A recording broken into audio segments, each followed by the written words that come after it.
DC Calabrios.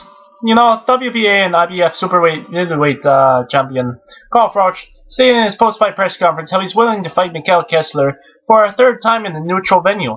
Now, Calabrios thinks it's fair as they both fought each other on these home turfs, you know, and both having a win over one another, so the third one could be seen as a decider. Now, despite the great performance Froch put out in the fight, was closer than what the judges suggested. I think Froch winning by one round, considering that Kessler came on strong in the middle rounds and had Froch hurt badly in the 11th. Nevertheless, Calabrios does believe that the best man won. You know, a third fight would be a treat for fans, and the fact that they're talking about staging it at a neutral venue shows the character of the two men and how they're willing to fight anywhere.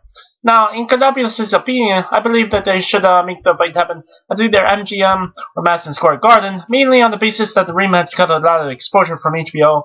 Therefore, a third fight is likely to attract a wider global demographic, thereby bringing in more money. So there's no reason why a potential third fight couldn't happen by the end of this year, depending on how quickly both men recover. Now, however, Calabrios knows some fans have been calling for a rematch between Andre Ward and Carl Froch. And I do believe that Froch has learned from his mistakes from that fight. Although I do not know if it will be enough against Ward, who is as slick as he'd like.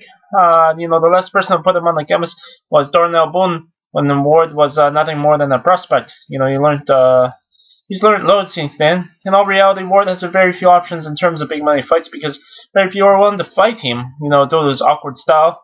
Froch is only one with motivations. He wants to avenge that loss, which is understandable. So, if that fight happens, I see Ward winning against, winning again by an unanimous decision, and I can imagine it being very entertaining. Therefore, a third fight with Kessler may be better for Froch, and he'll be able to say once and for all who is the better boxer, and will earn a lot of money from it, depending on where, his stage, due to the entertainment value.